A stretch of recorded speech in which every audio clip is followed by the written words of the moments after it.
सभी को राम राम नमस्कार। कैसे हैं आप सब। आशा करता हूं कि आप लोग स्वस्थ होंगे, बेहतर होंगे, अपने एग्जाम की अच्छे से तैयारी कर रहे होंगे। दोस्तों, अगर आप इस चैनल पर पहली बार जुड़े हैं, चैनल पर नए हैं, चैनल को सब्सक्राइब नहीं किया है, तो प्लीज़ चैनल को सब्सक्राइब करें, साथ ही दिए हुए बेल आइकन को प्रेस कर लें ताकि जो भी नोटिफिकेशन आएगा सबसे पहले आपको मिलता रहेगा। और दोस्तों, इस वीडियो को ज़्यादा से ज़्यादा शेयर करने का काम करें। ठीक है। आज जो हमारी क्लास है वो है मेरे भाई माइक्रोमीटर की। किसकी है? माइक्रोमीटर के बारे में हम डिटेल से जानेंगे, चाहे वो इनसाइड है, आउटसाइड है, डेप्थ माइक्रोमीटर है, डिजिटल माइक्रोमीटर है। ठीक है ना। तो सभी के बारे में हम डिटेल में पढ़ने वाले हैं मेरे भाई। अपना कॉपी पेन साथ लेकर बैठे। ठीक है। क्योंकि आप लोग साथ के साथ नोट डाउन करते रहिएगा। मैं आपको समझाता रहूँगा, अच्छे से लिख नहीं पाऊँगा। ठीक है। इस चीज़ के लिए मैं क्षमा चाहता हूँ आपसे। और वीडियो को मेरे भाई ज़्यादा से ज़्यादा शेयर किया करो। ठीक है। जो भी बच्चा आईटी इंस्ट्रक्टर की प्रिपरेशन कर रहा है या कोई टेक्नीशियन की प्रिपरेशन कर रहा है, तो उनके लिए रामबाण क्लास होने वाली है। आई बात समझ में। और जो बच्चा स्पेशली PSSB क्राफ्ट इंस्ट्रक्टर जो फिटर है या मशीनिस्ट है, टर्नर है, मैकेनिकल के किसी ब्रांच से है, तो वह ये क्लास बहुत ही अच्छी और पावरफुल होने वाली है। ओके, चलिएगा। आज का जो हमारा टॉपिक है ना मेरे भाई, वो है माइक्रोमीटर। ठीक है। आज हम लोग माइक्रोमीटर के बारे में डिटेल में जानेंगे मेरे भाई। जो आपको पिक्चर के अंदर दिखाई दे रहा है ना मेरे भाई, ये है माइक्रोमीटर। लेकिन है कौन सा? ये है मेरे भाई आउटसाइड माइक्रोमीटर। कौन सा? Outside micrometer. आई बात समझ में? कौन सा है? Outside micrometer. ठीक है। तो सर इसका काम क्या होगा? तो मेरे भाई काम इसका क्या है? ये एक मेजरिंग टूल है। क्या है? मेजरिंग टूल है। ठीक है। तो सर कहते हैं मेजरिंग टूल तो स्टील रूल भी तो है ना, है ना। स्टील रूल और इस माइक्रोमीटर के अंदर तो बहुत ज़्यादा अंतर है मेरे भाई। क्योंकि उसकी जो लिस्ट काउंट है ना वो 0.5 है। कितनी है? 0.5 है या 1/2 mm है, आधा mm। ठीक है ना। दोनों का जो मीनिंग है वो एक ही है। ठीक है। तो सर इसकी लिस्ट काउंट क्या होगी मेरे भाई? इसकी जो लिस्ट काउंट होगी ना वो होगी 0.01 mm। आई बात समझ में? ठीक है ना। तो ये बहुत ही बारीकी से मापने वाला औजार है। किसे? बहुत ही बारीकी से मापने वाला औजार है। ठीक है ना। अब इसमें क्या है सर, आप ब्रिटिश और मीट्रिक में सर इसकी लिस्ट काउंट क्या अलग अलग रहेगी? बिल्कुल अलग रहेगी। अगर हम मीट्रिक की बात करते हैं ना बेटा, मीट्रिक प्रणाली की बात करते हैं, तो इसमें जो इसकी जो लिस्ट काउंट रहेगी ना वो 0.01 mm रहेगी। या आप इसको 1/100 भी लिख सकते हो। ठीक है ना। ये रहेगी मेरे भाई मीट्रिक के अंदर। किस में रहेगी? मीट्रिक के अंदर। अगर मैं ब्रिटिश की बात करता हूँ, ठीक है ना, ब्रिटिश प्रणाली की अगर बात करता हूँ तो इसको इंचेस में आएगा मेरे भाई 0.001 mm। इसमें होता है भाई 1/1000। ठीक है, 1/1000। ठीक है ना। तो ये मेरे भाई बहुत ही बारीकी से मापने वाला औजार है। अब बात करते हैं आउटसाइड माइक्रोमीटर के बारे में। ठीक है। इसमें क्या होता है मेरे भाई, ये अलग अलग होते हैं। इनसाइड अलग होता है, आउटसाइड माइक्रोमीटर अलग होता है। अगर हमने गहराई मापनी है तो उसके लिए डेप्थ माइक्रोमीटर अलग होगा। ठीक है। क्या होगा? जो डेप्थ माइक्रोमीटर है वो गहराई को मापने के लिए यूज होता है। ठीक है। अब सबसे स्पष्ट बात आती है कि सर ये किसके सिद्धांत पे कार्य करता है, किसके प्रिंसिपल पे कार्य करता है? तो जो माइक्रोमीटर है ना मेरे भाई, चाहे इनसाइड है, चाहे आउटसाइड है, चाहे डेप्थ माइक्रोमीटर है या स्क्रू थ्रेड माइक्रोमीटर है, ठीक है ना, अलग अलग माइक्रोमीटर है। तो ये नट और बोल्ट के सिद्धांत पर कार्य करते हैं। या तो आपको नट बोल्ट मिलेगा, अगर नट और बोल्ट ना मिले तो आपको लीड और पिच मिलेगी मेरे भाई। क्या मिलेगी? लीड और पिच मिलेगी मेरे भाई। लीड और पिच के सिद्धांत पर कार्य करता है। आई बात समझ में? इसमें क्या होता है, जो नट होता है वो स्थिर रहता है और बोल्ट क्या है, वो मूव करता है। ठीक है ना, एक चक्कर आगे घुमाता रहता है। जैसे जिसे हम घुमाएंगे ना वैसे का वैसे घूमता रहता है। अब इसमें बात करता हूँ, जैसे ये स्पिंडल है, ठीक है, ये एनविल है, ये जो है ये फ्रेम है मेरे भाई। क्या है? फ्रेम है। ठीक है। ये जो है ना स्पिंडल लॉक नट होता है मेरे भाई यहाँ। ठीक है। स्पिंडल लॉक नट है मेरे भाई। ये है थिम्बल है मेरे भाई। ये बैरल स्लीव है। ठीक है। इसको रैचेट स्टोक बोलते हैं। जब पूरा दबाव लग जाता है तो इसमें से टर टर की आवाज़ आती है। ठीक है, टर टर की आवाज़ आएगी तो मतलब बिल्कुल फोर्स लग चुका है। आई बात समझ में? अब इसके अंदर जब मैं इस रजिस्टर को घुमाता हूँ ना, तो इसके अंदर मेरे भाई थ्रेड कटी होती है। कौन सी थ्रेड कटी होती है? तो आपने ध्यान रखना है मेरे भाई, सिंगल स्टार्ट थ्रेड कटी होती है। कौन सी कटी होती है मेरे भाई? सिंगल स्टार्ट थ्रेड कटी होती है। ठीक है, माइक्रोमीटर में सिंगल ही होगी, डबल नहीं होगी, ना ही ट्रिपल होगी। और जब मैं इसका एक चक्कर मेरे भाई पूरा घुमाता हूँ, माइक्रोमीटर का जो रेचर स्ट्रोक है उसको मैं एक चक्कर पूरा घुमाऊंगा तो ये 0.5 mm क्या है, आगे जाएगा। ठीक है ना, आधी चूड़ी जाएगा, 1 mm नहीं जाएगा, आधी चूड़ी। ठीक है ना, यानी 0.5 mm ये क्या है, आगे घूम जाएगा। आई बात समझ में? यानी इसका 50वां हिस्सा है ना जो केवल आगे घूमेगा। ठीक है ना, आई बात समझ में? और ये जो मतलब साइज है ना मेरे भाई, इसमें देखो फ्रेम के ऊपर साइज लिखा होता है इसका। ये 0 से 25 mm तक माप सकता है। कितने mm तक? 0 से 25, 25 से 50, 50 से 75, 75 से 100, ऐसे ये 25-25 के डिफरेंस में मिलेंगे मेरे भाई। ठीक है, मैं इसको एक चक्कर आगे घुमाऊंगा तो ये कितने जाएगा? 0.5 mm जाएगा। ठीक है, mm कितने हैं? ये 25 mm तक का है सर। तो 25 है तो इसमें कितने भाग हो जाएंगे? 50 भाग हो जाएंगे मेरे भाई। ठीक है ना, 25 mm के आउटसाइड माइक्रोमीटर में थ्रेड के कितने भाग होंगे मेरे भाई? 50 होंगे। आई बात समझ में? आई बात समझ में ना? चलेगा। अब मैं अगर उसके मतलब मेरे भाई इसके बात करता हूँ माइक्रोमीटर में, तो ये जो फ्रेम है, ठीक है ना, ये अंग्रेजी के सी अक्षर के आकार का होगा। अंग्रेजी का जो सी है ना मेरे भाई, ये देखिएगा, है ना, एज इट इज सेम वैसा ही है। आई बात समझ में? अब कहते हैं कि फ्रेम जो है ना वो कौन से मटेरियल का बना होता है? जो फ्रेम है वो कौन से मटेरियल का बना होता है? तो मेरे भाई ये इनवायर स्टील का होता है। किसका होता है? इनवायर स्टील का बना होता है। आई बात समझ में? ठीक है, कास्ट आयरन का बना होता है, इनवायर स्टील का होता है, कास्ट आयरन का होता है, और किसका होता है सर? और ये मेरे भाई फोर्ज स्टील का होता है। किसका होता है? फोर्ज स्टील का बना होता है। ठीक है, इसके ऊपर क्या होता है मेरे भाई? जो जिस साइज का माइक्रोमीटर होगा वो लिखा होगा और लिस्ट काउंट भी लिखी रहती है। लिस्ट काउंट का मतलब होता है मेरे भाई कम से कम कितना माप सकता है। ठीक है, जो भी मेजरिंग टूल होगा मेरे भाई उसकी एक लिस्ट काउंट होती है, वह कम से कम कितना माप सकता है। तो जो इसकी लिस्ट काउंट है वो मैंने स्टार्टिंग में बताई थी, 0.01 mm। ठीक है, ये इसी क्या है? लिस्ट काउंट है मेरे भाई। क्या है? लिस्ट काउंट है। ठीक है, चलेगा। अब मैं बात करता हूँ एनविल की, जो कि इस फ्रेम के बिल्कुल साथ इसी में फिट होती है मेरे भाई। ये स्पिंडल तो आगे पीछे हो जाता है रेचर स्ट्रोक की सहायता से।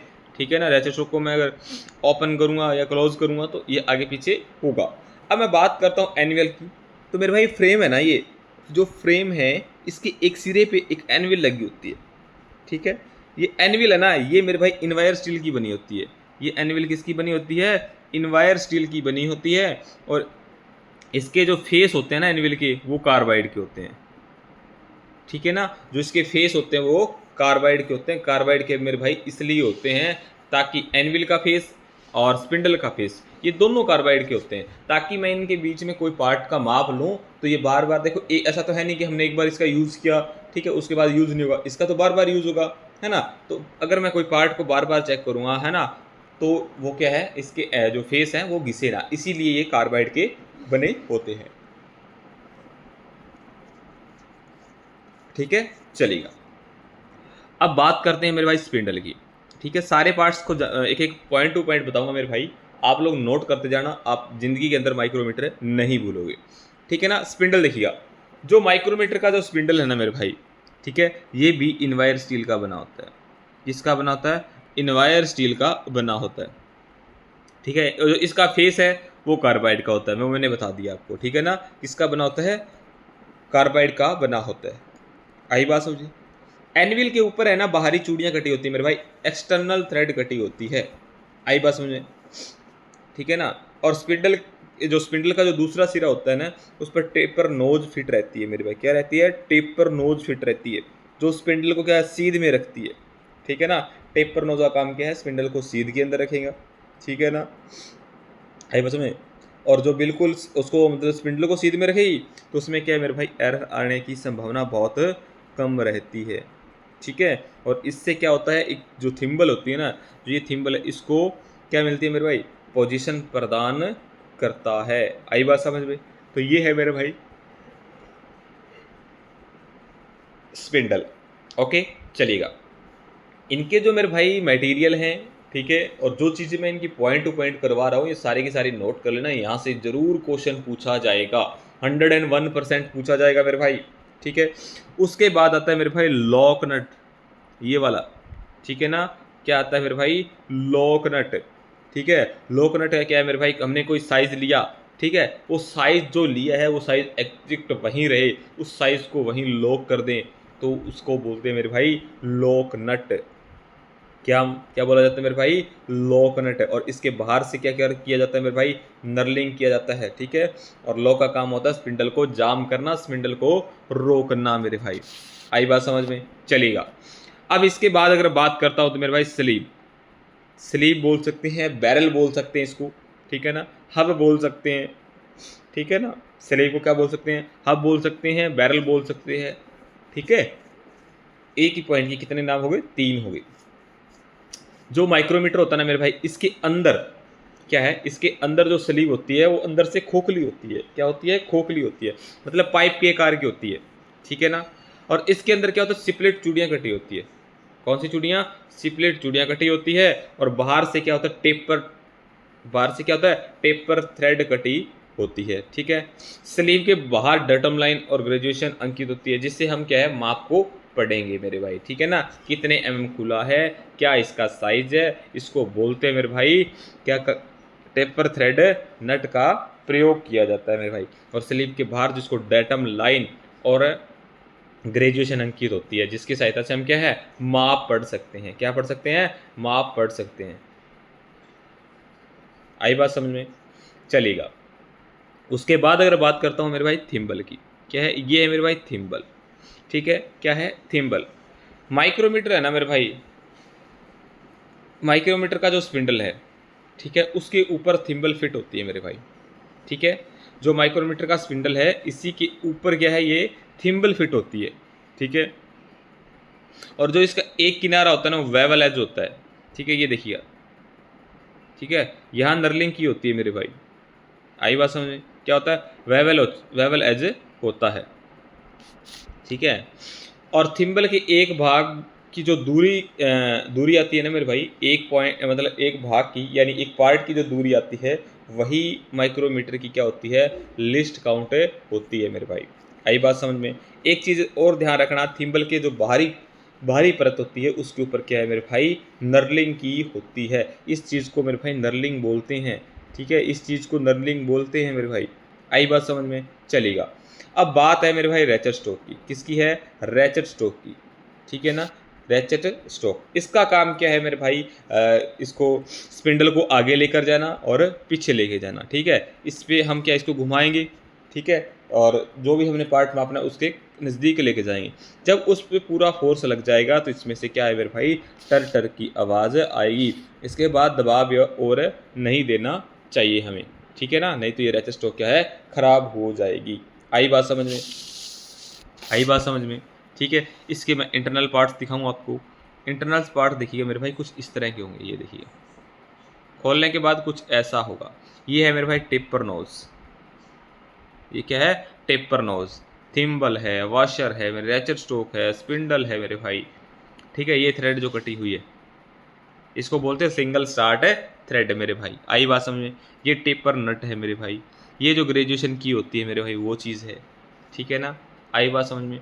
ये बैरल है मेरे भाई, ये फ्रेम है मेरे भाई, ये क्या है, क्या था ये, है एनविल था मेरे भाई। आई बात समझ में। ये लॉकिंग स्क्रू है, ठीक है। तो जब हम इसको खोल के देखेंगे तो कुछ इस प्रकार का दिखेगा मेरे भाई, ठीक है।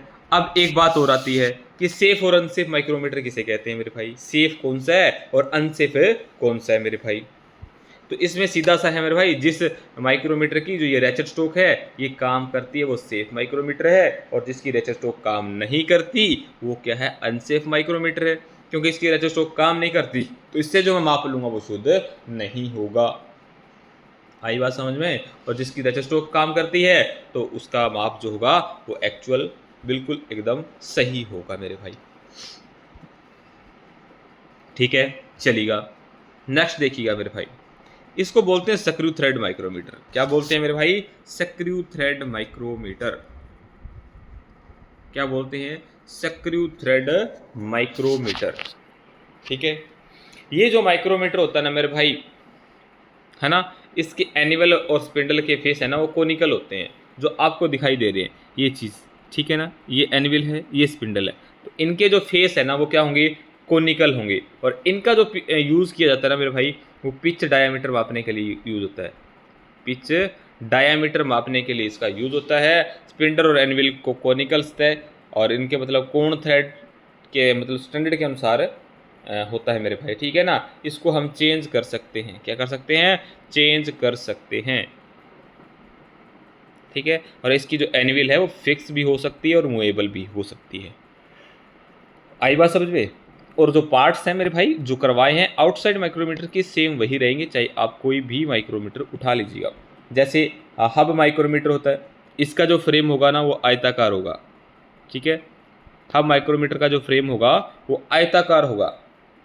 ठीक है, इससे क्या होता है? 20 mm व्यास वाले सुराख में इसको डाला जा सकता है मेरे भाई। ठीक है, हब माइक्रोमीटर, अगर आपसे हब माइक्रोमीटर की पूछ लेना तो बाकी सारा सेम होगा, ओनली जो ये फ्रेम है मेरे भाई ये चेंज होगा। फ्रेम उसका आयताकार होगा, सी आकार का होगा। आई बात समझ में? एक होता है ट्यूब माइक्रोमीटर। ट्यूब माइक्रोमीटर ऐसे होता है मेरे भाई, इस तरह का फ्रेम होगा उसका। ठीक है ना, इस तरह का फ्रेम होगा। ठीक है, जो ट्यूब माइक्रोमीटर होता है ना उसको स्पान माइक्रोमीटर भी बोलते हैं। ये चीज़ भी ध्यान रखना मेरे भाई, क्या बोलते हैं? स्पान माइक्रोमीटर भी बोलते हैं। और इसकी जो एनिवल होती है ना वो स्पिंडल के साथ 90 डिग्री एंगल बनाती है। ठीक है ना, इसकी जो स्पिंडल, ये स्पिंडल होगी, अगर इसको साथ लगाऊंगा तो क्या है? ये 90 डिग्री का एंगल बनेगा मेरे भाई। ठीक है, इससे क्या है? पाइप और ट्यूब की मोटाई माप सकते हैं मेरे भाई। पाइप और ट्यूब की मोटाई मापने के लिए हम ट्यूब माइक्रोमीटर या स्पान माइक्रोमीटर का यूज़ करेंगे मेरे भाई। ठीक है, उसके बाद देखिएगा मेरे भाई, एक होता है वी एनविल। वी एनविल ऐसा होगा मेरे भाई, ये हमारी एनविल है, तो ये ना ऐसे करके इस तरह से होगा कुछ। ठीक है ना, इस तरह का फ्रेम होगा जो क्या है मेरे भाई? फ्रेम बनाता होगा। ठीक है ना, वी एनविल जो वी आकार का होगा, यहाँ से वी बनेगी मेरे भाई, यहाँ से क्या बनेगी? वी बनेगी। ठीक है, जिसका एंगल कितना डिग्री होगा? 60 डिग्री होगा मेरे भाई। क्या होगा? 60 डिग्री का एंगल होगा। और इसका जो स्पिंडल होगा ना उसको आगे से न्यूक्लिया होगा, इस तरह का होगा मेरे भाई। आई बात समझे? उसको बोलते हैं वी एनविल माइक्रोमीटर। एक होता है शीट माइक्रोमीटर मेरे भाई। कौन सा होता है? Sheet micrometer. इसका जो फ्रेम होगा ना वो अंग्रेजी के यू अक्षर के कार होगा ऐसे। ठीक है, और इसका जो गहराई होगी ना वो 50 mm से लेकर 150 mm तक हो सकती है मेरे भाई। 50 mm से 150 mm तक होगी। और इससे हम जो ये शीट माइक्रोमीटर है, इससे हम शीट की मोटाई माप सकते हैं। ठीक है, और इनको जब सब मतलब चाहे आप हब माइक्रोमीटर है, ट्यूब माइक्रोमीटर है, स्क्रू थ्रेड माइक्रोमीटर है, वी एनविल माइक्रोमीटर है या शीट माइक्रोमीटर है मेरे भाई, तो इनको जो अगर आप पढ़ोगे ना तो पढ़ने का जो इसका माप चेक करोगे ना उसका तरीका एक ही है, ओनली फ्रेम चेंज तो माइक्रोमीटर का नाम चेंज है मेरे भाई। ठीक है, आपसे पूछ सकते हैं स्पान माइक्रोमीटर का दूसरा नाम क्या है? तो ट्यूब माइक्रोमीटर है। ट्यूब का दूसरा नाम क्या है? स्पान माइक्रोमीटर है। ठीक है, जो शीट माइक्रोमीटर है उसका फ्रेम किस आकार का है? तो अंग्रेजी के यू अक्षर के आकार का है। किस साइज में होता है? 50 से 150 mm की गहराई तक होता है। ठीक है, और मोटाई इसमें शीट की मोटाई मापी जाती है। आई बात समझ में? ठीक है, इतना समझ चुके होंगे। चलिएगा नेक्स्ट देखिएगा मेरे भाई, ये देखिएगा, ये है मेरे भाई इनसाइड माइक्रोमीटर। अब तक जो हम पढ़ रहे थे वो आउटसाइड माइक्रोमीटर पढ़ रहे थे। एक चीज़ और ध्यान रखना मेरे भाई, इसके अंदर एक डिजिटल माइक्रोमीटर होता है वो भी करवाऊंगा। ठीक है ना, अभी ये आउटसाइड माइक्रोमीटर हमने जो पढ़े हैं। आई बात समझे? अब ये देखिएगा, ये है हमारा इनसाइड माइक्रोमीटर। चाहे आप इसे बिग इनसाइड माइक्रोमीटर बोल सकते हो और वैसे भी ये इनसाइड माइक्रोमीटर है। ठीक है। सेम इनकी लिस्ट काउंट होती है मेरे भाई, ठीक है, लिस्ट काउंट भी इसकी सेम होती है। ये इनकी दो एनविल होती है मेरे भाई, इसको हम स्लीव बोला जाता है, और ये क्या है, थिम्बल है। और ये मेरे भाई एक्सटेंशन रोड लगी होती है, ठीक है, और इसके अंदर ये स्पेसिंग कूलर को फिट किया जाता है। आई बात समझ में? इसमें अंतर सिर्फ ग्रेजुएशन का होता है, ठीक है। क्यों होता है मेरे भाई, इसमें जो ये जो स्पेसिंग कूलर है ना, इसका साइज होता है मेरे भाई 12 mm। क्या होता है, 12 mm होता है। ये स्पेसिंग जो कूलर होती है वे इसके अंदर क्या होती है, फिट होती है। और इस सेट में क्या 4 एक्सटेंशन जो रोड हैं वो आपको मिलेगी। उसका साइज़ होगा मेरे भाई 50 से 75, 75 से 100, 100 से 125, 125 से 150, ठीक है। और इसकी जो स्लीव होगी क्या होगी मेरे भाई, स्लीव होगी, उसका साइज़ क्या है, साइज जो स्लीव है ना मेरे भाई उस पर 13 mm तक के विभाग अंकित होते हैं, ठीक है। जबकि माइक्रोमीटर पूरी तरह बंद होता है तो इसका साइज़ क्या है मेरे भाई, 25 mm होता है। आई बात समझ में?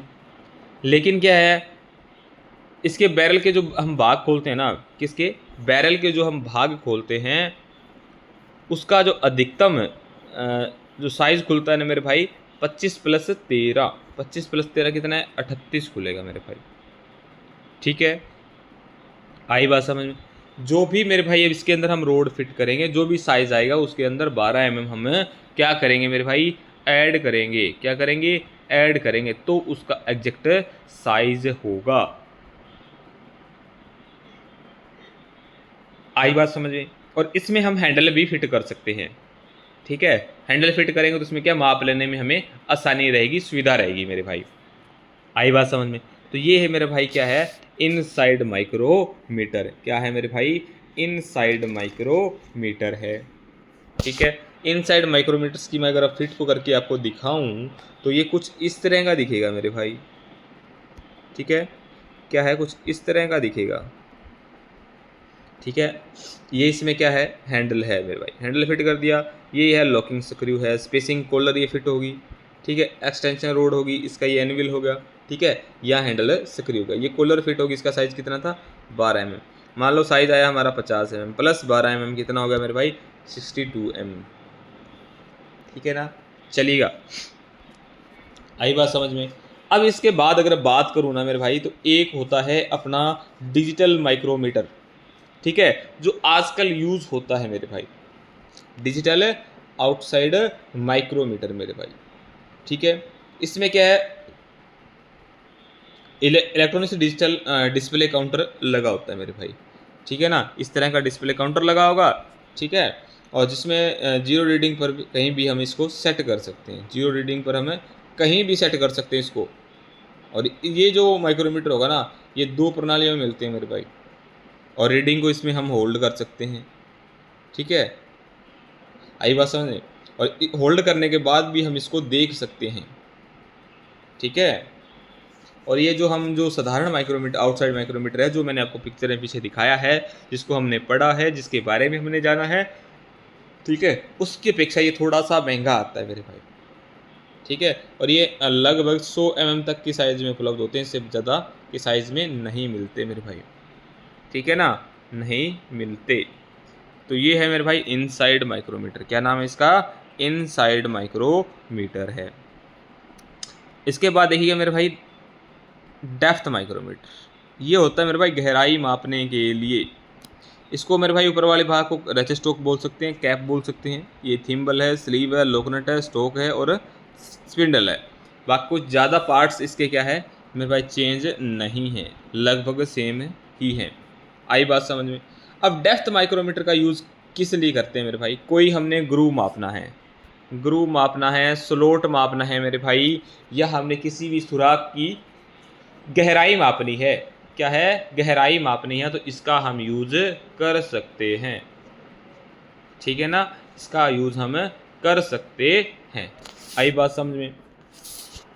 आई बात समझ में, ठीक है। तो इसके अंदर भी एक्सटेंशन जो रोड है वो फिट होती है, अलग अलग साइज़ की होती है मेरे भाई, और इसकी सहायता से हम डेप्थ का माइक्रोमीटर का यूज़ करते हैं। किसी स्लोट को मापना हो, किसी ग्रुप को मापना हो, किसी सुराख की गहराई को मापना हो, तो जो माइक्रोमीटर थे मेरे भाई वो आपकी कंप्लीट होते हैं एग्ज़ाम के पॉइंट ऑफ व्यू से, और वैसे भी मैंने किसी भी माइक्रोमीटर को छोड़ा नहीं है। जितने माइक्रोमीटर आपके होते हैं पूरा हमने डिटेल में आपको बताया है, ठीक है। तो इस क्लास को ज़्यादा से ज़्यादा शेयर करना मेरे भाई, और कमेंट करना कि जो चीज़ आपको न पता हो, ठीक है।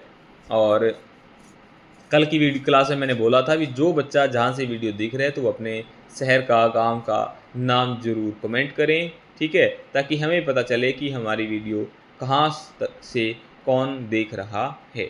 आई बात समझ? चलेगा। आज के लिए इतना ही। Thank you very so much. मिलते हैं नेक्स्ट क्लास में, तब तक हंसते रहिएगा, मुस्कुराते रहिएगा। Goodbye, take care.